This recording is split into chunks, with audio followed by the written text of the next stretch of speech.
Winston Churchill is rumored to have once commented that the United States of America could always be counted on to do the right thing after they've exhausted every other option.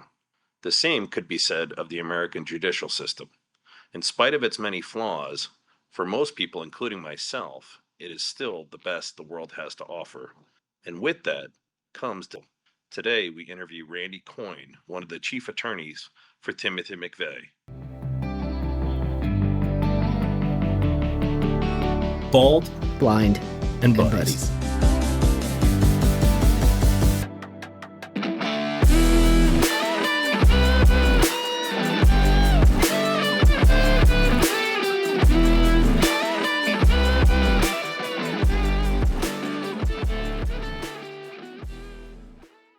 We have a very special interview today with Randy Coyne, a member of Timothy McVeigh's defense team. While the content of the interview is special, we did have some trouble with the audio. So I'd encourage you to have patience and stick with it because the content is worth it. Where there were dropouts, I used a small beep to denote that, so you know I'm not playing fast and loose with the editing. Enjoy. Well, TGIF, Timmy, and it's a beautiful Friday, one of the last of the summer. We're heading into Labor Day, which is hard to believe. The kids are going back to school on Monday, but we have the distinct honor. We had the honor of interviewing Special Agent in Charge Bob Ricks, and now to sort of buttress that, to serve as a bookend to that, we have one of the defense attorneys who represented Timothy McVeigh. But before I introduce him, I do want to call out the special nature of our legal system here in the United States, and in many ways thank Mr. Coyne, because, you know, one of the things that makes us a unique legal system, even with all of its warts and flaws and such, is that everyone is entitled to a defense, even the most guilty and the worst among us. And Mr. Coyne took on an astronomically important responsibility, which is to defend Timothy McVeigh. Obviously, he was found guilty, but I do want to first thank Mr. Coyne for doing so and welcome. Mr. Coyne was a professor of law at University of Oklahoma. And thank you for joining us, sir. Why don't you give us a little background of how you came to be on the defense team for Timothy McVeigh, if you would. Well, hello, John and Timothy. I'm delighted to be with you today. How I got involved in the Oklahoma City bombing case. I remember, the day that we became aware there was something going on in Oklahoma City, and first reports were that it was a gas main leak and explosion, and then we quickly settled on Arabs in an act of terrorism from abroad. And ultimately we came to, very quickly after the bombing, arrest Timothy McVeigh. And it was perhaps a month after the bombing or so that I received a call from lead counsel Stephen Jones, who had been appointed to represent McVeigh along with Rob Nye. Rob Nye had worked for Stephen in the past and was then a public defender, and they were putting together a team of lawyers. And one of my former students was working with the Jones firm up in Enid, Oklahoma, and he recommended that they hire me to work on capital aspects of the case, the sentencing stage primarily, the death penalty, which was being sought. I had written a capital punishment casebook for law school. It was the first one of its kind, and it was in use throughout the country. And I guess they thought it could help out. And so I said, sure. And I ultimately ended up taking a leave of absence to work on the case full time and to move to Denver for the trial and the aftermath of that. Was there pushback in Oklahoma, for you defending this person? I think it sounds like the state sort of united and supported itself. Did you get guff for trying to defend him? Well, there was one call from the president's office. A man by the name of David Bourne at the time was president of the university, and I guess he called our dean and asked whether, certainly I wouldn't be sitting at a council table, would I? So that was one subtle suggestion, I guess, that came across the bow. And then, there were threats, and no one seemed to be pretty thrilled with the prospect of my working on the case. And certainly when I came back to the faculty, it's as if no one wanted to talk about the case. They just wanted to ignored that it ever happened. That was my impression anyway. What did motivate you to say, "Hey, this is something I want to Well, I want to it's do"?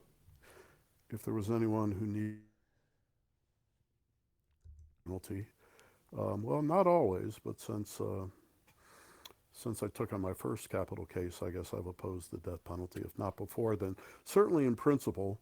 But then when I finally had my first death penalty experience, I grew firmer in my conviction that it wasn't a just punishment and could never be administered justly under at least the American. Oh no, I think we just faded out there. It's a rather rambling answer. We were just going. I don't know if you got any of it. Well, or not. you know where you left off, sir. We got you said we got part of it. I was more convinced. Yeah, I was more convinced than ever, and that'll dovetail into my question because I happen to agree with you that the death penalty cannot be adjudicated justly. You had tailed off there. I was riveted. So please continue from there, and we'll edit it as needed. Yeah. Well, I guess my point is, you grow up being told that you've got the finest criminal justice system in the world, but that's only the rather American point of view, it seems. There are other state, if the government is going to assume the power of taking someone's life, there's not much room for error. And the cases are fraught not only with error, but unfairness.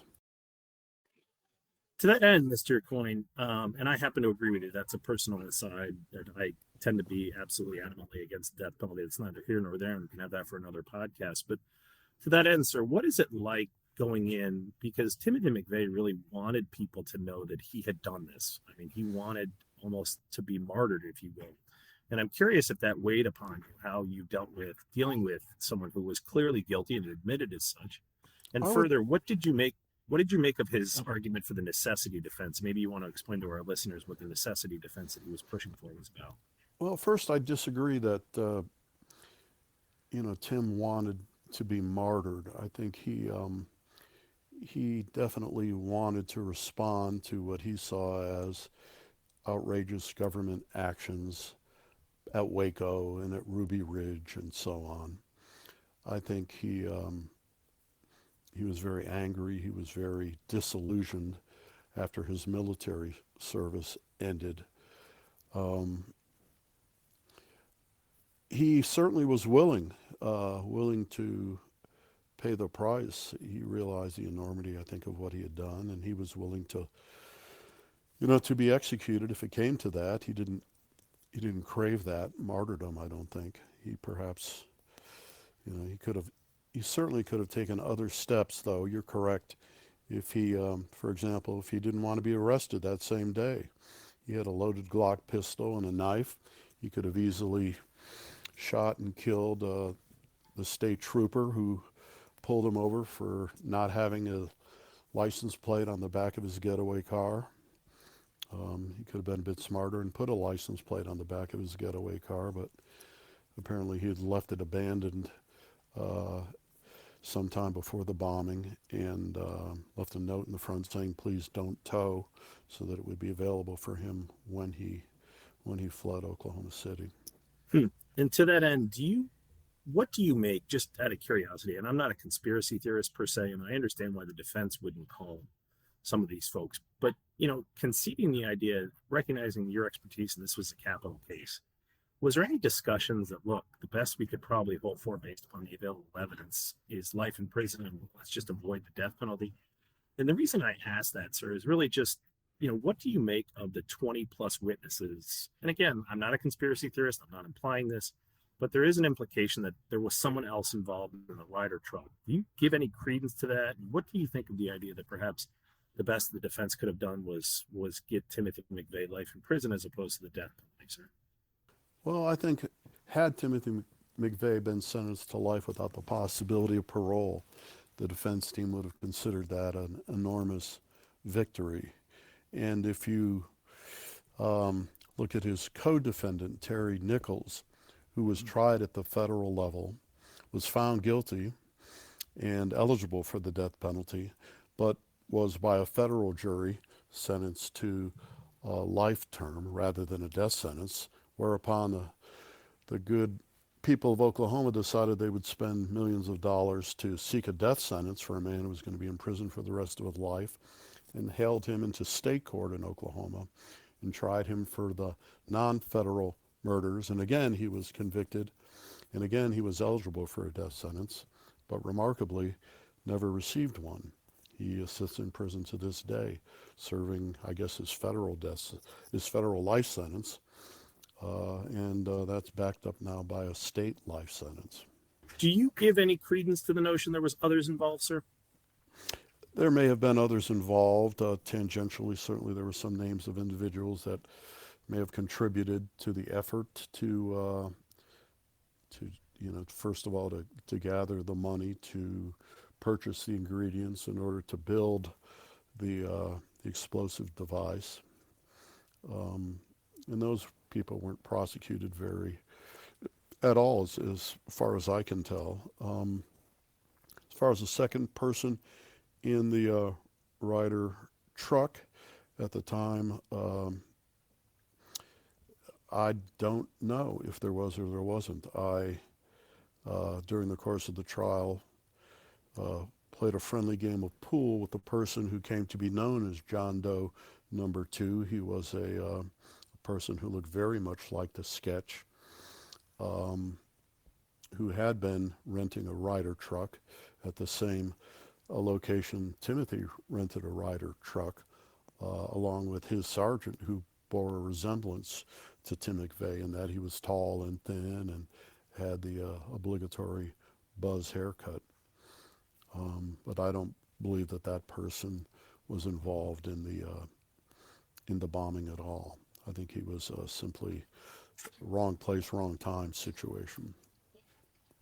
On that end, sir, I can confirm that both you and Bob Rick see it the same way.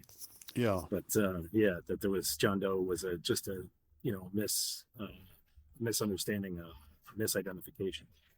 Timmy, why don't you jump in here, sir? Yeah, I'm curious. As a psychiatrist, you spend time with people, and you can't help but learn things from them. And if you're not careful, they can influence you. What, in spending time with Timothy McVeigh, what did you take away, or what did you, how did it impact you?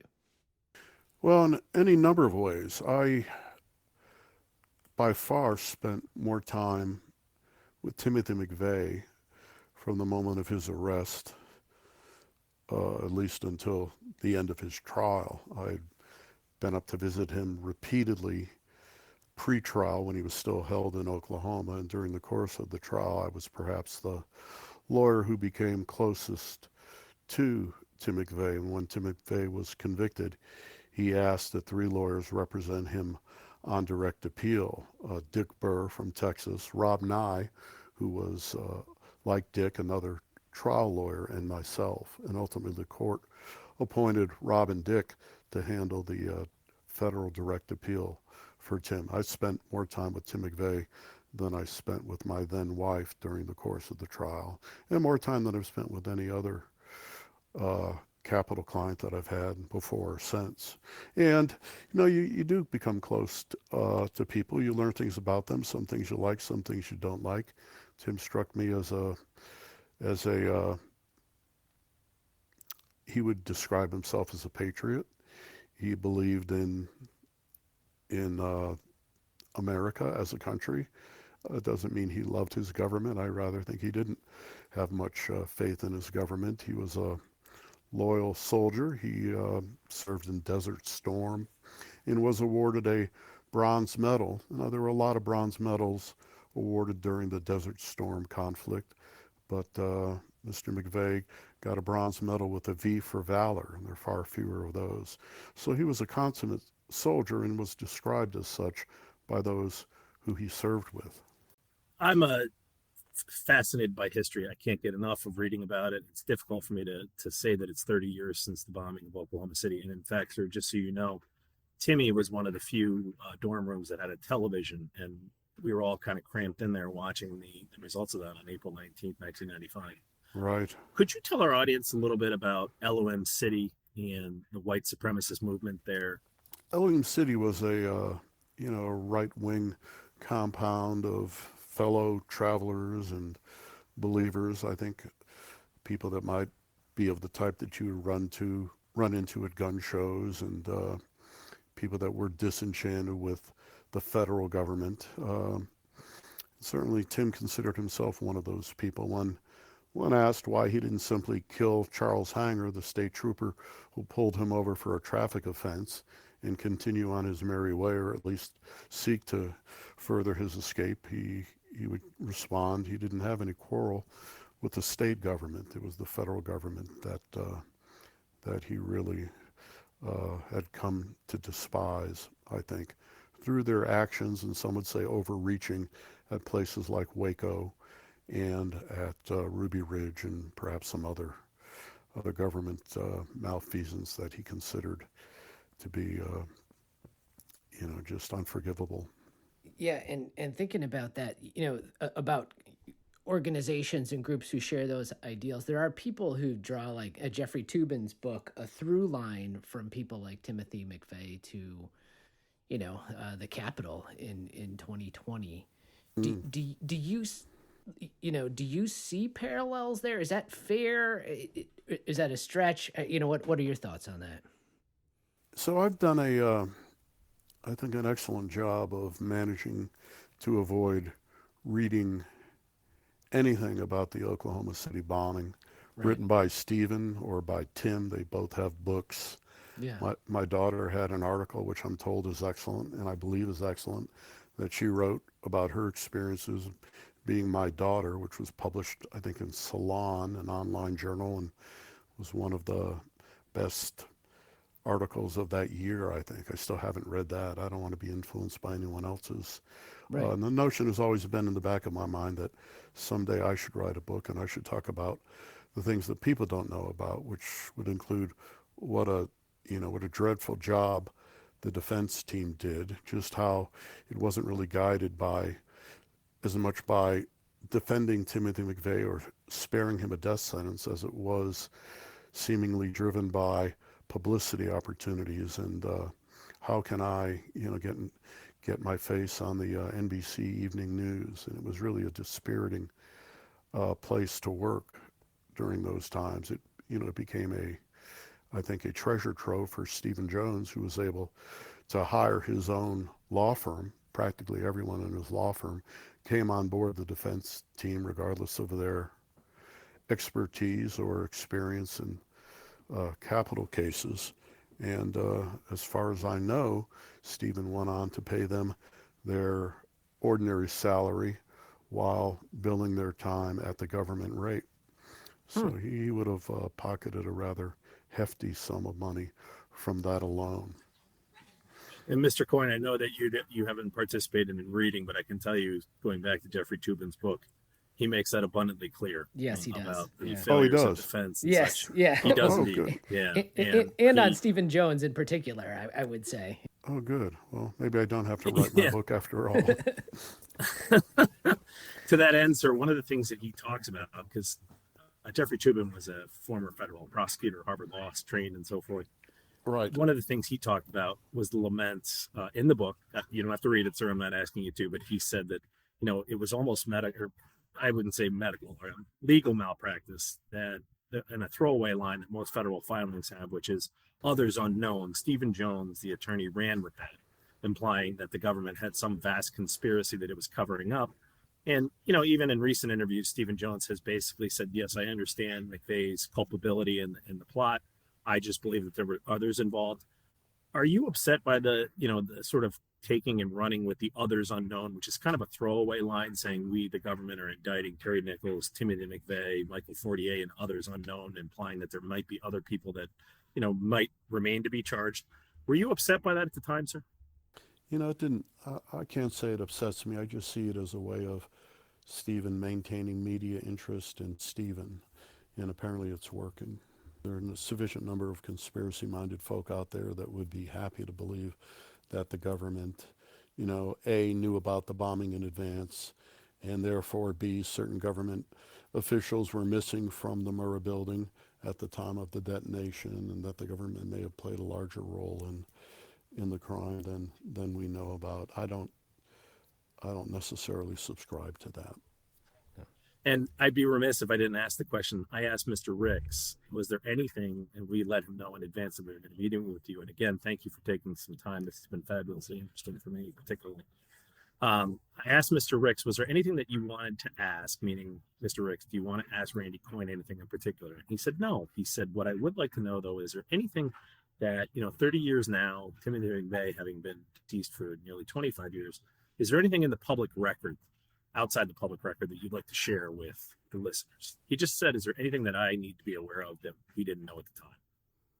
Anything that Bob Ricks would need to be aware of that's not in the public record, that he would need to be aware of. Or how about John Boland and Dr. Timothy Cordes? Yeah, or be interested in being aware of. Need to know is a different standard, I suppose. Yeah, nothing I can think of that would have affected the government's presentation of the case and the evidence in the case. And, in the Oklahoma City bombing case, they came out fast, they hit us hard, and they didn't waste time. And they caught us a bit unprepared, all those hours spent chatting with Diane Sawyer and Barbara Walters and whoever else would be calling to speak to the lead counsel of the case, might have been better spent preparing for trial and preparing for a sentencing stage, which was all but inevitable. I think what he doesn't know, and what people generally don't know, is the level of antipathy between that Timothy held for Stephen by the end of the case. Of course, I became the... And again, I know you haven't read Jeffrey Toobin's book, and I respect that, sir, but he makes that abundantly clear as well. Yeah. So, yeah. He had said on more than one occasion that he doesn't mind being executed, but to be represented to the end of his life by Stephen Jones would be a cruel and unusual punishment in the extreme. Huh. Wow. Yeah, I guess I was hoping to maybe shift gears. Someone who has a exceptional law career as a professor and also does, percussion and jazz. Do you, I'm a fan of a well-balanced mind. Do you see connections, or how do both of those feed your soul? Like how does that work for you? Well, drumming has always been a good outlet, not just because you get to hit things that don't bring you up on charges, but it's a good emotional release, and it's just something that, it's almost a Zen thing. Drumming, so much of drumming is repetition. You'll play a basic pattern called a groove for 90% of the time, and then you might have the opportunities to do these little solos that are called fills, maybe at the end of a phrase, at the beginning of another section. And it just takes you away. It takes you out of your own head, and brings you into a different world. It can almost be spiritual, I think, in that sense. When I returned from the bombing case, I self-medicated to the extreme, ended up in rehab, ended up divorced, and it wasn't really a happy ending. And I haven't stayed in touch with other defense team members. I don't know how their lives went after the case, but it was devastating to me personally. I remember one day coming home. My daughter at the time, she was born in '93, so she was just 2-3 years old. And my wife at the time and I coming home and listening to an answering machine message. Mr. and Mrs. Coyne, we're so sorry for your loss. We would just love to, spend some time and talk to you about JC. JC Coyne was a young girl who was in the daycare center, whose mom worked in the clerk's office across the street in the federal courthouse. So Mom and Dad put JC in that daycare center where she was one of the 20-odd children who were murdered that day.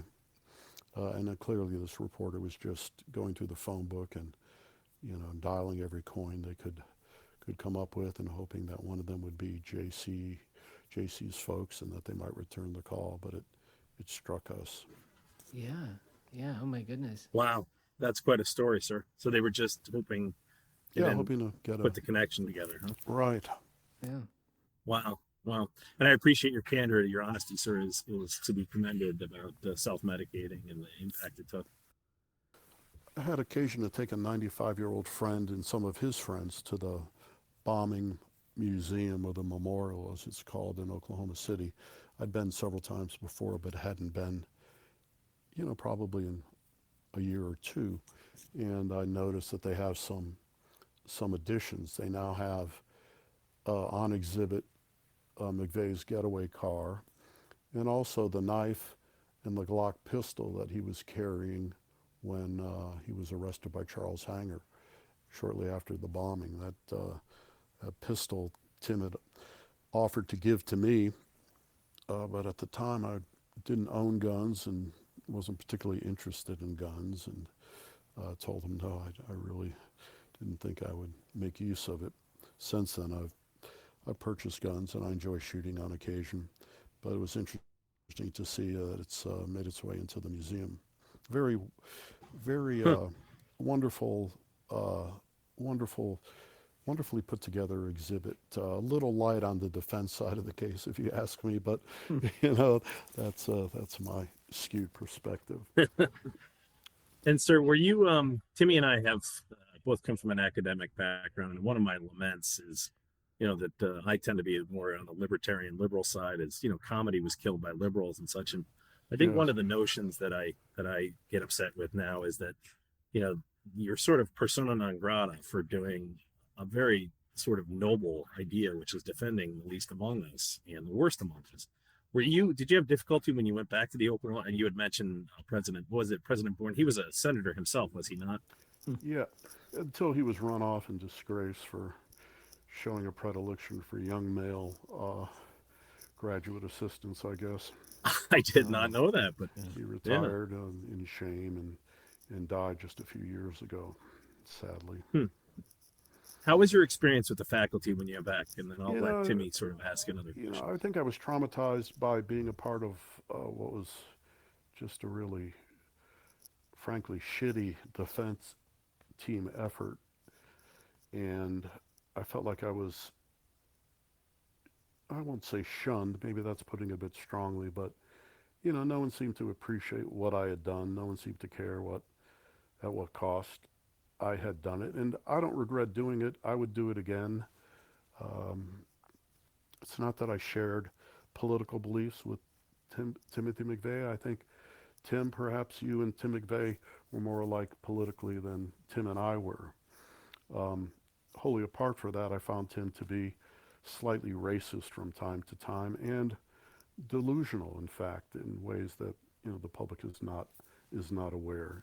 It really irked him, for example, that he was on a 24-hour video watch while he was incarcerated, certainly at El Reno and probably ever since.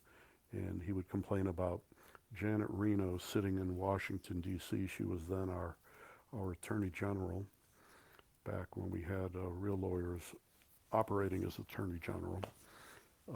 And he just hated the idea of her watching him 24 hours a day like she didn't have better things to do while he was either performing his toilet duties or relieving himself of the tension that must have been unbearable at some times. Yeah, it's interesting, that from the simplest of behaviors that we all engage in, like in itself being watched, to the human toll of working on a defense for this challenge. It's we see the headlines, but we don't hear the humanity. But right. Both you and Mr. McVeigh and I don't think it's peculiar to the defense side. I think there are probably on the prosecution side some folks that might be ambivalent about some aspects of their representation of the government in that trial, and that may have had a sober moment or two the day he was finally put to death. I don't know. Certainly, my experience has been that the prison communities, the guards that come to work every day and work with these individuals, whether it's a McVeigh or some other well-known desperado, one day you come to work and he's not there because he's dead, because your friend strapped him down, stuck a needle in his arm and poisoned him to death, just like they've been promising to do for the past 3 to 10 to 15 years. It takes a toll on those folks too, because they form human relationships with them. They're not endorsing their crimes. They're not forgiving them for their trespasses, but they are bonding with a fellow human being, and they are recognizing that that, but for the grace of God, any one of us could end up killing another human being. Yeah, Solzhenitsyn has that line, the line between good and evil runs through every human heart. And I think sometimes we do ourselves a disservice when we say these people are so different from other people, and how could they do this? And the unfortunate fact is maybe they're more like us than we wish we could believe. Well, that's it. We have to demonize them and call them monster and other, so that we don't have to acknowledge that deep within each of us, lies darkness. Maybe not violence, but darkness and dark thoughts. Yeah, no, I agree. We are capitalists here. I'm liberal, but I'm a capitalist. Sure. Why don't you tell us a little bit about your, however you'd like to. Or anything else you want to plug. Yeah. Well, I don't know that I have much of my life worth plugging. I do teach private lessons out of my house. I had an 11-year run as a regular Friday. I had a regular Friday band playing people, but I'll play any other kind of gig I can.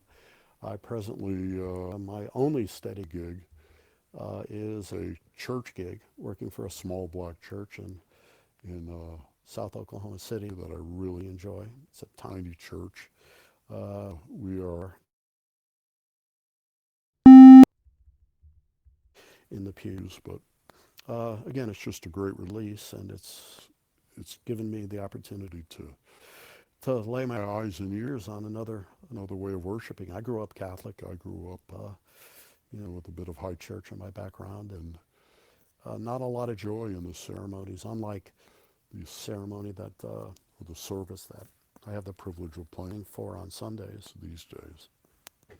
Yeah, when we were at Notre Dame, we had Catholic Mass in our dorm, and periodically we had a janitor, a custodian who had an active black church, and one of my roommates invited them in. We invited them in to co-celebrate worshiping God, and it was wonderful.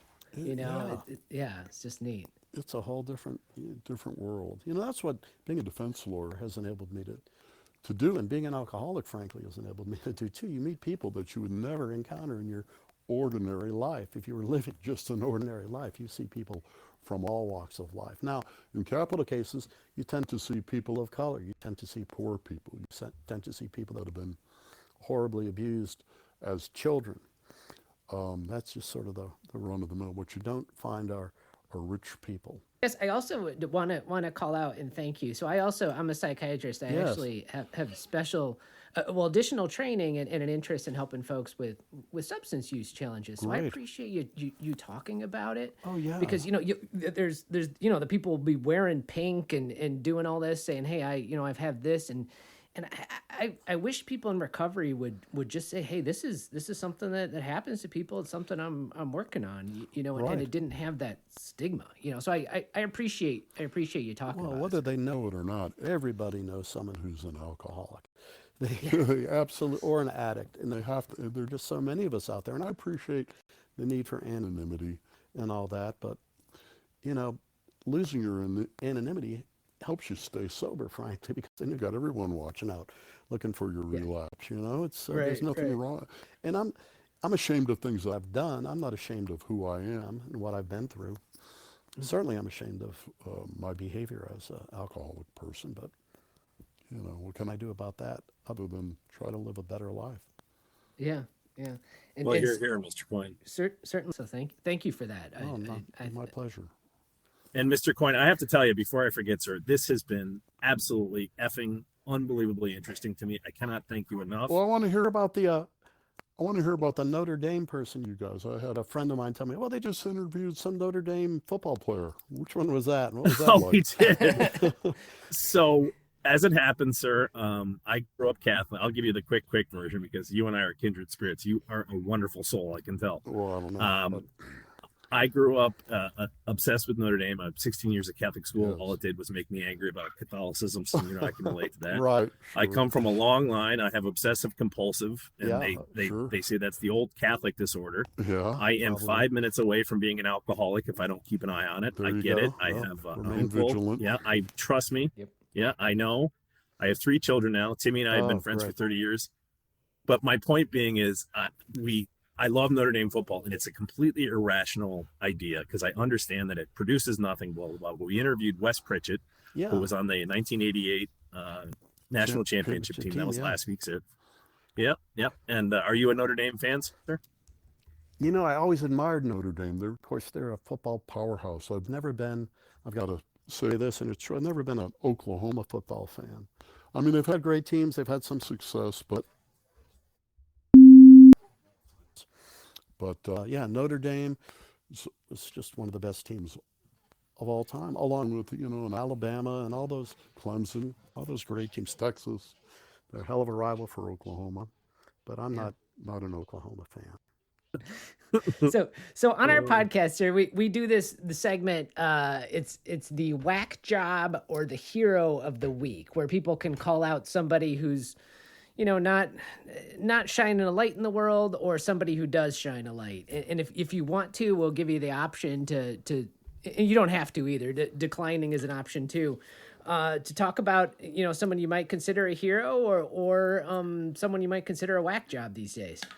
And by the way, Mr. Coyne, I'm sorry to jump in, but I did pick up your very subtle comment about Janet Reno when we actually had actual attorneys. If you want to call out Pam Bondi as the Attorney General, I will amplify that for you next week, sir. Not only have I not read anything or watched any of the various documentaries about the Oklahoma City bombing since the trial ended, I've deliberately avoided all news since the last election because my blood pressure just does not react well to any news, and it still comes through. You can't filter it all out, and every bit I get is just disheartening to me, and I choose not to be bothered by that any more than I need to be. And I know it's irresponsible. I'm an ostrich with my head in the sand. I'm not fighting back. I mean, I send money to people, but I'm not making a damn bit of a difference. Like Andy, who was it? The guy from 60 Minutes said, I don't belong to any organized political party. I'm a Democrat. That's the way I feel. The Democrats are worthless. Mr. Coyne, you and I are absolutely kindred spirits because that's exactly how I've behaved since the last election. Timmy can confirm that. Yep. But Tim's watching and keeping an eye on things for us. Are you not? Please. I'm pulling back too, honestly, but I think it's also accepting the things you cannot change. That's right. There you go. What you can, right? Like good AA literature there. Yeah, absolutely. Yeah. That's so true. So I don't have a hero that springs to mind or a whack job. I wish I did. Make it Pam Bondi. Do it, sir. We understand. We don't mean to put you on the spot. So. No, it's a great segment. It's a great idea. I'd like to hear others. Yeah, I tend to happen to call out people from the University of Wisconsin quite a bit. Oh, but that's just it's a local bias. It's a local bias. Yeah. Were they a big rival of Notre Dame? No. Oh, I wouldn't think so. They did get Barry Alvarez though from Notre Dame. Oh, all right. That's when they had their most success for a while. So right. Yeah. No. I call them out for other reasons. Okay. But, very good. But yeah, is there anything else you want to add or I'd really want to wish you guys all the best with this podcast. You're both very easy to talk to, and it's been enjoyable however long it's been, hour or so. Well, Mr. Coyne, you were invited on. I could talk to you for another 3 hours, sir. No joke. So I appreciate it from the bottom of my heart. John and I never agree on anything. So the fact that we're both telling you this is very useful data. Well, you agree that you're friends, and that's just a remarkable thing. I love that. Yeah, we've been friends for 30 years. 30 years. He's an idiot. Yeah, he's an idiot. Well, so I'm still trying to convert him to takes one to know. Rational. Yeah. All right, sir. We don't want to monopolize your time, but I'm very grateful. We really appreciate it. Okay. And please do be in touch. And once again, though, back to your book, sir. We never know how much one incident matters. Right. In the lives of others, and that's true. And you putting out an idea out there or a value, you never know the positive side either. Right. Okay. Thank you. I will say from this interview, sir, I was unbelievably impressed. I'm going to be 50 next month. Timmy's a couple months behind me. You guys are babies. But I was impressed by your I wouldn't say reticence or sort of your professionalism. When you were talking about Stephen Jones, I know some of the stories, Yeah. but you didn't belabor them. No. And again, Okay. Well, thanks, yeah. gentlemen. Appreciate your book. Yeah. Yeah. And here's what I want you to do, Sue. Yeah. I want you to go onto the website after this. I do this for everybody. I did it for Mr. Ricks. He loves my beef jerky. Oh, wow. During COVID got bored. I bought a smoker. Everybody Yeah. needed to fill their time, right? So I Right. started it turned into a side business purely Yeah. by happenstance. Nice. Go to WC Westchester, WC, the 2 letters, WCnuts, NUTS.com. That is my website. You tell me what you want. Give me your address. Give me a couple days and I'll send it to you. I would suggest ordering the beef jerky. It takes 3 days right. though. Timmy, tell them how good it is, and this is Oh, my it's- thank you to you. Yeah, So- it's good. You drum, he makes beef jerky. We all have our Wow. thing. Yeah. So yeah. Equally It's important. his zen. It's his zen moment. So You know, one of my favorite drummers was a guy named Dallas Taylor who played with Crosby, Stills, Nash and Young in their first big album. I don't know. Everybody forgets Young, Deja yeah. Vu. Yeah. Right. Yeah. It's when Yeah. Young was with the band. And he wrote a biography called Prisoner of Woodstock about how fucked up he was at Woodstock. Mhm. But he left the rock and roll business. Neil Young, I think, got him fired from Crosby, Stills, Nash and Young. But it wasn't that he didn't like his drumming, but Stephen Stills was getting someone else in the band. So Neil said, well, I want this drummer. Anyway, long story short, he became a drug and alcohol counselor and spent the rest of his days doing that. But he was still one of my favorite drummers of all time, a guy named Dallas Taylor. that's awesome. Well, it's been nothing but a pleasure. We're going to Yeah. invite you on again if that's okay. Oh, please do. I'd love All it. right. All right, gentlemen. Thank you for your time. All right. Yeah. Take care of yourself, sir. All right. Bye. Bye. Have a wonderful weekend, sir. And Same to you. good on you for your daughter. Tell your daughter we're impressed. Harvard Law is I'm something to impressed. get Yeah, with. she's amazing. Thank you. Thank you much, sir. All right. Bye now. Take care. I was right, wasn't I? That was an awesome interview. This time, Well, we'll be back next week with more great content. and as John would say, misbehave, drive fast, and take chances. And this is Tim saying if everybody likes what you're doing, you're probably not doing anything worthwhile. Let's keep talking.